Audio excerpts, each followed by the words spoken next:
What's up, everybody? It's Wombat. This is going to be my second build video. It's going to be on Blunderbus Void Gauntlet. This is a build that I learned from Jarquelis. He is one of the guys I play with all the time, and he's putting up crazy big numbers with this. I've modified it slightly just to suit me a little bit more and to try out a couple of the things people are doing right now, and I'll get into that a little bit later. But I think his biggest game with this build right now is like 62. Mine is probably like 35. But we're going to do this the same way. We'll get into like a compilation play video so you can see how I'm playing this build and how it differs from sort of the super aggressive sword and shield build I posted earlier. That's the hardest thing, is learning that difference and the difference in play. You don't have a lot of escape with this build, so you have to be a little bit more passive and a little bit less on top of people.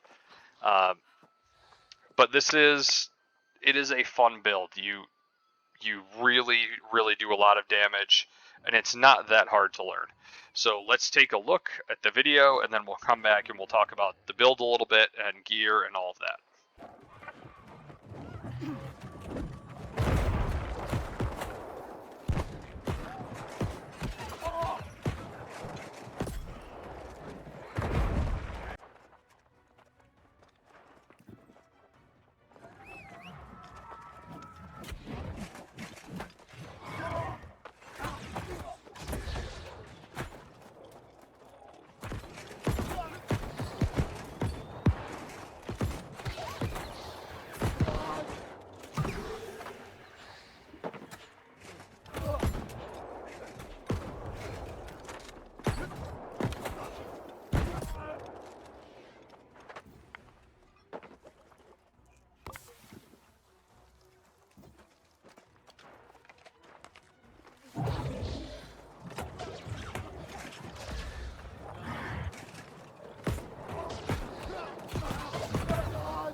Alright, so you can see that this build really focuses on the auto-aim ability. I don't like that, but that's what it is. That's how the game works. So you use the auto-aim, and it basically hits every single pellet if the person's in front of you. There is no more aiming and only clipping them with 2 or 3 and having to aim to the up and left of the reticle to actually hit people when they're close to you. All of that is fixed. It just auto hits. It's dumb. I hate the mechanic, but play what the game gives you. So first thing we'll do is we're going to look at the attribute loadout. My stats here are a little bit off because of the weapon I'm using, and I'll touch on that in a minute. But you're going to be 350, 150, 25, 150. And once I go into OPR, these things go up to the correct level when my gear rolls up to 700. Under Weapon Mastery, we'll talk Blunderbuss first. You're going to go Azoth Blast, you're going to go Grenades, and you're going to go Claw Shot. You're going to get your haste when you reload because it's absolutely necessary, or people just run away from you every time you reload. You're going to go for that Fortify, and you're going to get the damage increase when people are farther away. This is just really useful now because of auto-aim.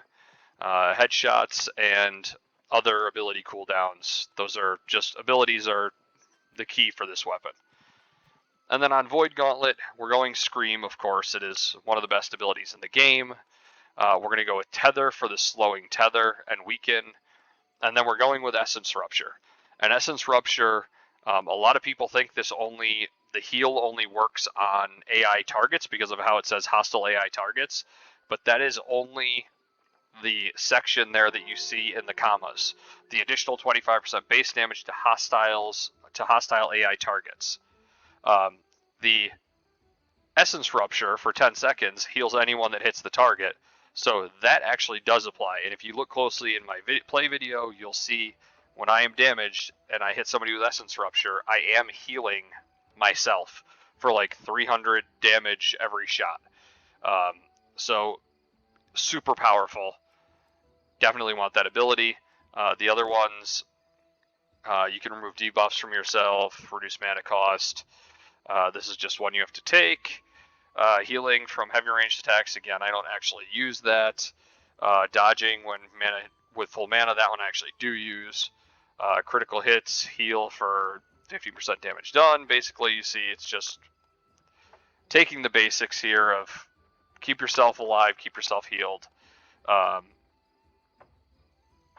actually do want this one. I should have taken this. So I need to update this and take the Empower when casting abilities. So I am going to change that in a little bit, but definitely take this one. You want it. Because you are always, always, always casting these abilities when someone's on top of you and screaming them. So get your Empower. And then we will look at gearing. So I am running Slowing Tether. My primary stats for any build basically are going to be health and Enchanted Ward. Enchanted Ward number 1, health number 2. In all situations, unless you're playing a glass cannon, those are the 2 best abilities. Refreshing for me is going to be number 3. So Slowing Tether, Refreshing Health, sure. This one, I've got Sturdy Energy, but I just needed the 725 piece to be able to hit my my stats on the attribute breakdown. This lets me get the extra focus refresh. I am going to upgrade that when I get a coconut, though. Hell Enchanted Ward Fire Harnessing. Attuned Leather Pants. I've rolled these to 725 with health. I use them on every single build I make other than Sword and Shield where you can't use it. They are amazing. I don't see any other piece of gear that even comes close right now. You get 45 stats versus 32, and then you get another 55 on top of that. So you get 100 stats versus 32. I challenge anybody to show me where any ability on any other piece of armor is worth 68 stat points.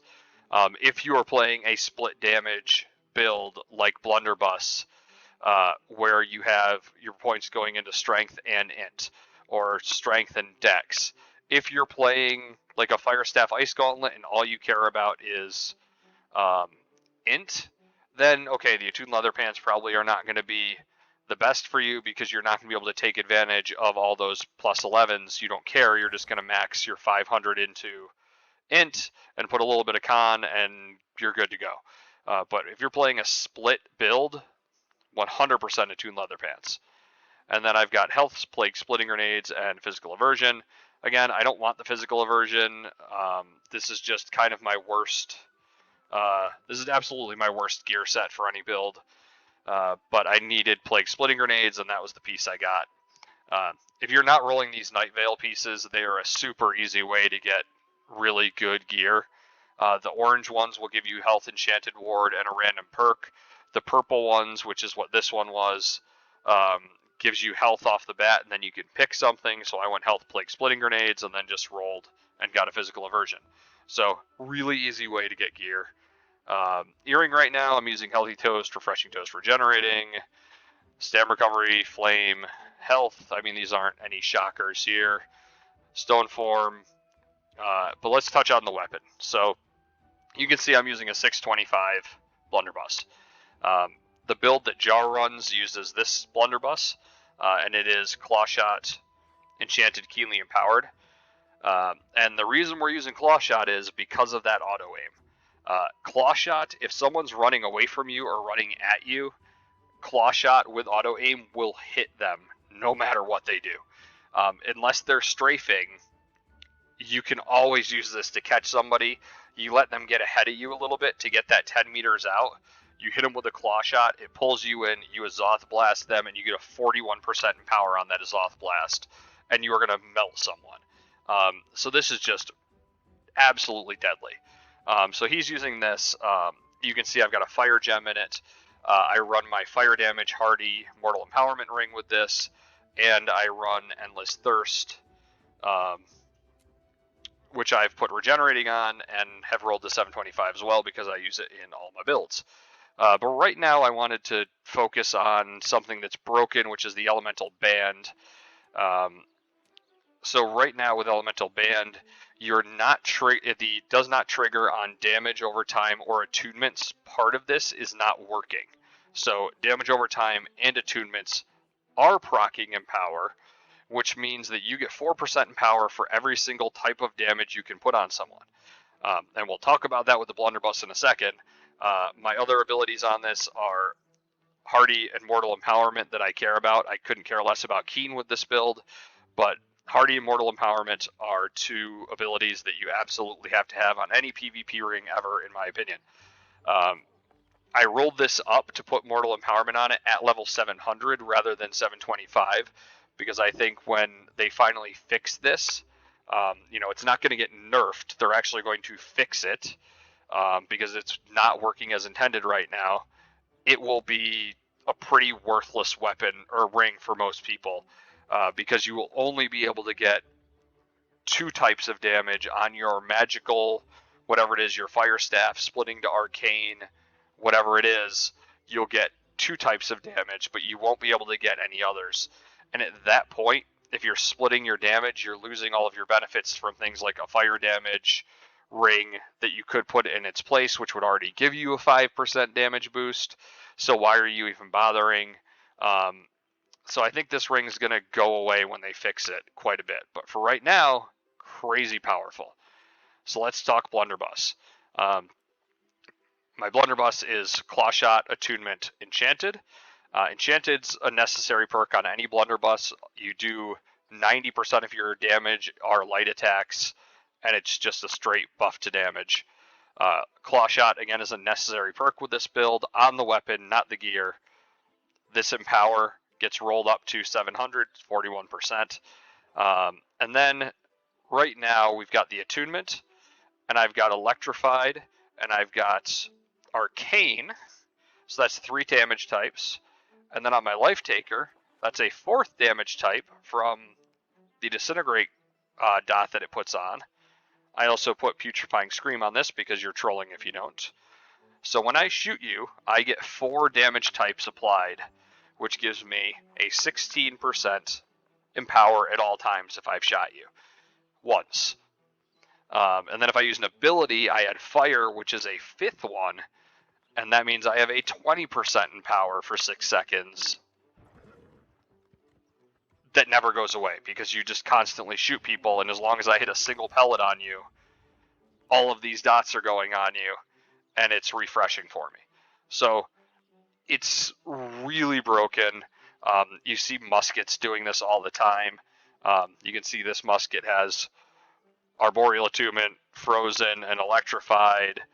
It's, and you run it with the same Life Taker, and it gives you the exact same thing. You can shoot people with Powder Burn and add 20% empower at all times. So this is basically it. This is the build. I'm not going to do a bow build right now because bow is broken and people are using the exploit to rapid shot heavies at people, and it's really dumb and it's really broken. Sword and shield right now, all of the extended range attacks for sword and shield are back. So if you go back and look at some of my old exploit videos, I go through how you do leaping strikes that travel 2 or 3 times as far as they're supposed to travel. That's working again. There's a lot of really old exploits that have come back because when they remade the game for console, they went back to a crappier earlier build of the game that had a lot of bugs in it still and exploits, and people are realizing that, and now they're using them again. So they haven't fixed any of that yet. So you can go back if you want to know how to do the leaping strike that goes way too far. Go watch my old video on that. You'll find out. So not going to do the bow build. I think what I'm going to do next is probably a musket rapier bleed build. This one's going to take me a little time because I've never played musket. I got this musket just to try it. I think I've played 2 rounds as musket so far, and I've never played rapier in PvP, so I really have no idea how to play either one of these weapons, or how to gear it properly, or how to do the movement. This one's going to take me some time to learn, but I think it's the next one I want to do because it's so stupidly overpowered right now. So I'm going to spend a week or 2 learning this one, and then I will give you my review of it and my gameplay, and I'll post that video as well. So if you guys like content like this, give me a like, give me a subscribe, and we will see you next time.